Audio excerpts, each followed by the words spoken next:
마가복음 7장 1절서부터 13절입니다. 바리새인들과 또 서기관 중 몇이 예루살렘에서 와서 예수께 모여들었다가 그의 제자 중 몇 사람이 부정한 손, 곧 씻지 아니한 손으로 떡 먹는 것을 보았더라. 바리새인들과 모든 유대인들은 장로들의 전통을 지키어 손을 잘 씻지 않고서는 음식을 먹지 아니하며 또 시장에서 돌아와서도 물을 뿌리지 않고서는 먹지 아니하며 그 외에도 여러 가지를 지키어 오는 것이 있으니 잔과 주발과 녹그릇을 씻음이라라. 이에 바리새인들과 서기관들이 예수께 묻되 어찌하여 당신의 제자들은 장로들의 전통을 준행하지 아니하고 부정한 손으로 떡을 먹나이까? 이르시되 이사야가 너희 외식하는 자에 대하여 잘 예언하였도다. 기록하였으되 이 백성이 입술로는 나를 공경하되 마음은 내게서 멀도다. 사람의 계명으로 교훈을 삼아 가르치니 나를 헛되이 경배하는도다 하였느니라. 너희가 하나님의 계명은 버리고 사람의 전통을 지키느니라. 또 이르시되 너희가 너희 전통을 지키려고 하나님의 계명을 잘 저버리는도다. 모세는 내 부모를 공경하라 하고 또 아버지나 어머니를 모욕하는 자는 죽임을 당하리라 하였거늘 너희는 이르되 사람이 아버지에게나 어머니에게나 말하기를 내가 드려 유익하게 할 것이 고르반 곧 하나님께 드림이 되었다고 하기만 하면 그만이라 하고 자기 아버지나 어머니에게 다시 아무것도 하여 드리기를 허락하지 아니하여 너희가 전한 전통으로 하나님의 말씀을 폐하며 또 이 같은 일을 많이 행하느니라 하시고. 오늘 본문의 주제는 장로들의 전통입니다. 오늘 말씀해 보니까 이 장로들의 전통을 가지고 바리새인들과 서기관 그들이 예수님과 논쟁하는 일이 기록이 되어 있습니다.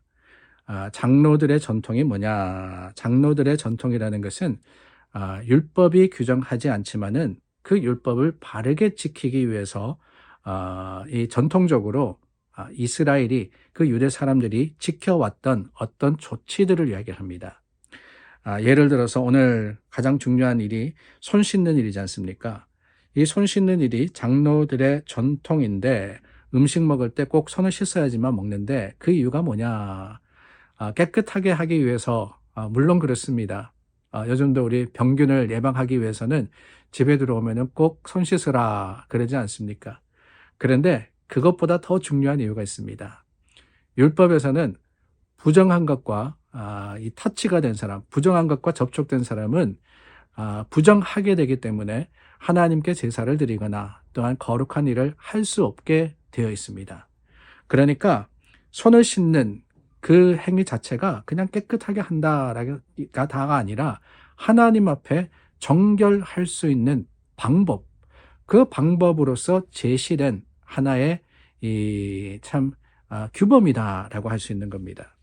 그래서 오랜 시간이 지나면서 이 의식적이든 무의식적이든 손을 씻는 것을 통해 가지고 그 전통들을 지켜왔던 것이 바리새인들과 서기관들 그들만이 아니라 또한 유대인들의 전통이었던 겁니다. 물론 이 전통이라 그랬는데요. 전통이라는 것은 트래디션이라고도 이야기하죠. 그것은 그 자체만으로는 유익한 겁니다. 왜 그렇게 했느냐? 말씀드렸듯이 율법을 잘 지키기 위해서 그랬다라고 하는 거예요. 근데 문제는 뭐냐? 오늘 이 논쟁 가운데 예수님께서 이 바리새인들과 서기관들을 향해서 6절 말씀에 이렇게 이야기합니다. 너희 외식하는 자에 대하여 라고 하셨죠. 외식한다라고 하는 것은 겉과 속이 다르다는 겁니다. 밖으로 보이기는 거룩하지만 밖으로 보이기는 말씀을 잘 지키는 것 같고 모든 전통을 따라서 율법을 그래도 가장 신실하게 따르려고 하는 것 같아 보이지만 문제는 뭐냐? 속은 아니다라고 하시는 것이지요. 가면을 쓰고 있는 것, 그게 바로 외식입니다. 근데 바리새인들과 서기관들이 외식한다라고 예수님이 말씀하셨던 이유가 뭐냐? 8절 말씀해 보니까 하나님의 계명은 버리고 사람의 전통은 지키더라. 다르게 이야기하면은 너희가 전통을 가지고 하나님의 계명을 잘 지켜가야 되는데 그게 아니라 전통을 지키다가 하나님의 계명에 담긴 그 근본적인 목적과 또한 하나님의 말씀의 이유를 잊어버렸다라고 하는 거예요. 그 예를 드십니다. 고르반이라는 거는 장로들의 전통이 있었는데 이것은 뭐냐 다른 게 아닙니다. 간단하게 이야기하자면은 하나님의 백성들은 하나님께 드려야 합니다. 그러니까 헌물로 또한 시간으로 정성으로 하나님께 드려야 되는데 그 대신에 이 하나님께 드림이 되는 것을 가지고 이 부모에 대한 책임을 회피하더라는 거예요. 아들로서 자녀로서 해야 하는 책임이 있습니다. 부모님을 공경하고 또한 부모님을 섬겨야 되는 거예요. 그런데 이 하나님께 드려야 되는 그 율법을 지킨다라는 명목을 가지고 부모에게 드릴 것, 부모를 위해서 써야 될 것을 나는 고르반, 이거는 하나님께 드리는 거다라고 하면은 그 부모에 대한 책임이 면제되게 되어 있는 겁니다. 그러니까 뭐가 우선이냐? 하나님께 드리는 게 우선이고 그리고 부모를 공경하는 게 그 다음인데 이거를 악용한다는 거죠.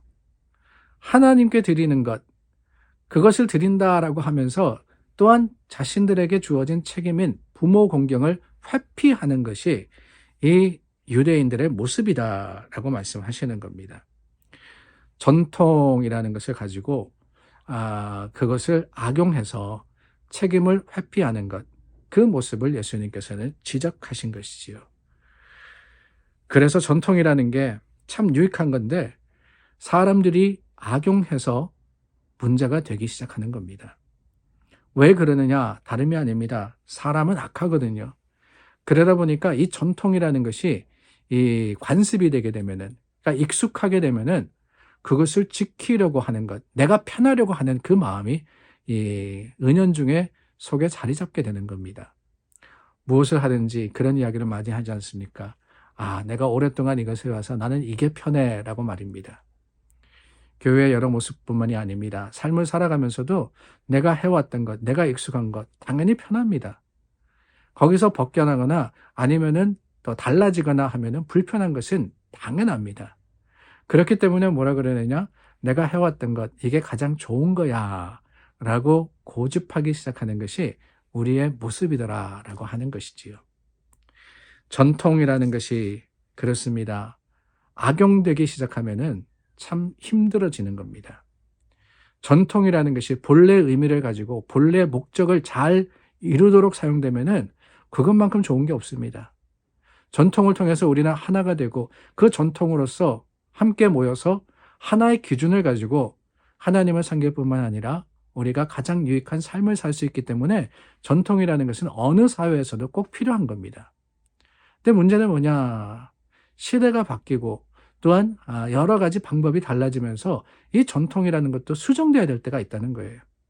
아니 더 나아가서는 원래의 목적에서 점점 더 벗어나 하나의 굳어진 모습이 되어갈 때 우리는 그것을 다시 한번 근본적인 목적을 이루기 위한 변화의 모습으로서 바꾸어 가야 되는데 그것을 불편하게 여기기 시작하면은 그때부터 어려워지기 시작하는 겁니다.